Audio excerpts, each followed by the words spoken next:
परलोक कैसा है?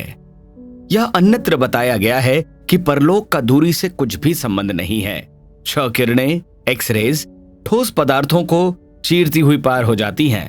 हमें दीवार का पर्दा तोड़ना मुश्किल मालूम पड़ता है, पर क्षय किरणों के लिए यह पर्दा कुछ नहीं के बराबर है। गर्मी और सर्दी का प्रभाव बहुत अंशों में बाहरी प्रतिबंधों को तोड़कर भीतर चला जाता है। इसी प्रकार सूक्ष्म तत्वों के लिए स्थूल वस्तुओं के कारण कुछ बाधा नहीं पड़ती। हवा का समुद्र पृथ्वी के चारों ओर भरा हुआ है, पर हम उसे चीरते हुए जहां फिरते हैं, हमें वह भान भी नहीं होता कि हम हवा के बीच में इसी प्रकार भाग दौड़ रहे हैं जैसे पानी में मछली। संभव है कि मछली भी पानी में ऐसे ही स्वतंत्र घूमती हो जैसे हम हवा के समुद्र में घूमते हैं। मृत आत्माएं सूक्ष्म तत्वों की बनी हुई है, इसलिए वे ईथर तत्व की भांति चाहे जहां आ जा सकती हैं।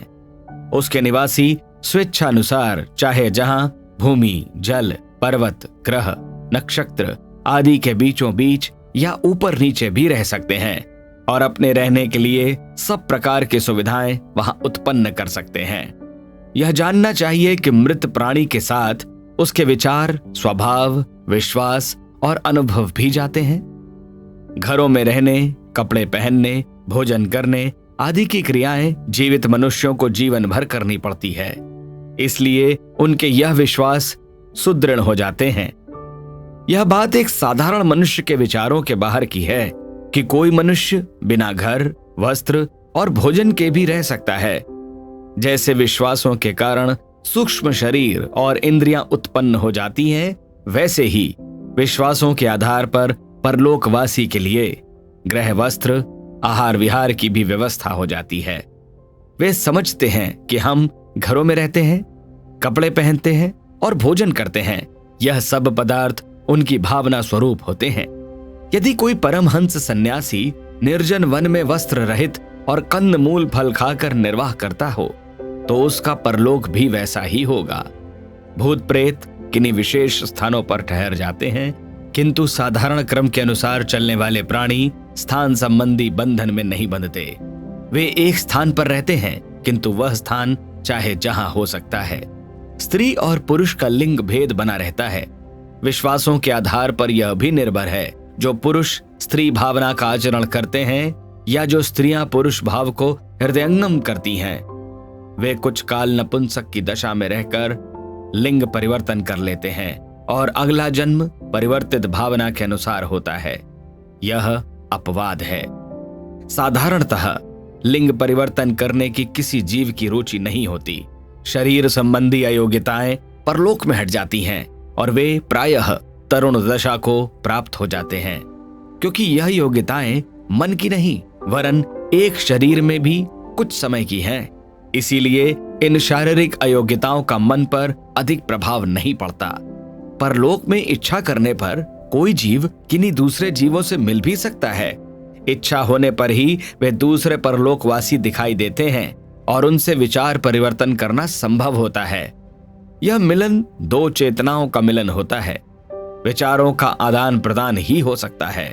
शरीर कोई किसी का नहीं देखता, क्योंकि परलोकवासियों के सूक्ष्म शरीर वास्तव में देखने योग्य नहीं होते। घर, कपड़े, भोजन आदि की हर जीव की अपनी कल्पना होती है। उसका देखना भी दूसरे के लिए कठिन है। स्वर्ग नरक के दुख सुख का दूसरा परिचय पाते हैं, पर यह नहीं देख सकते कि वह कुंभीपाक नरक में पड़ा हुआ है या रौरव में। स्वर्गवासी आत्माओं के शरीर में एक प्रकार का तेज होता है, जिससे उनकी सुखी होने का परिचय मिलता है, पर यह जानना कठिन है कि वह हूर गिरमाओं को जन्नत में है या सुरपुरी में, क्योंकि यह सब भी अपनी अपनी स्वतंत्र कल्पनाएं हैं। दृश्य वस्तु इनमें से कुछ भी नहीं। मृतात्माएं एक दूसरे से कह सुन सकती हैं, पर उनके लिए यह कठिन है कि दुख सुख में भी हिस्सा बांट सकें। कुछ आत्माएं अपने पूर्व परिचितों मृतकों के साथ रहना पसंद करती हैं और उनका एक समुदाय बन जाता है।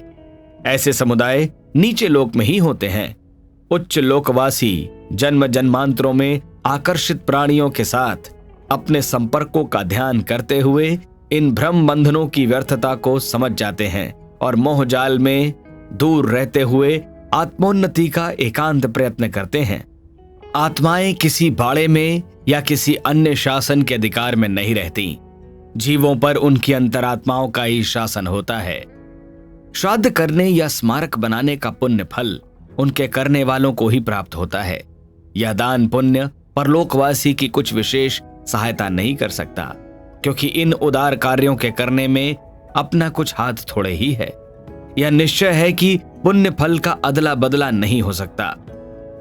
जो करता है वही भरता है। फिर भी परलोकवासी जब यह देखता है कि मेरे पूर्व संबंधी मेरे प्रति कृतज्ञता और उपकार के भाव प्रदर्शित कर रहे हैं, तो उसे संतोष होता है, और कभी उनके वश की बात हो एवं अवसर पाए तो उस उपकार भाव का किसी अदृश्य प्रकार से बदला चुकाते हैं। अपने प्रियजनों की सहायता के लिए जो कर सकते हैं करते हैं। संबंधियों के रोने पिटने या शोक प्रदर्शन करने से मृतक को दुख होता है और उनकी शांति में बाधा पड़ती है। इसीलिए उचित यह है कि मृतक के साथ मोह बंधन शीघ्र तोड़ लिए जाएं और केवल शांति की उच्च कामना की जाए। हमारे YouTube चैनल शांति कुंज वीडियो गायत्री परिवार को सब्सक्राइब करें एवं बेल आइकन जरूर दबाएं, ताकि गायत्री परिवार की विभिन्न गतिविधियों की जानकारी आपको मिलती रहे।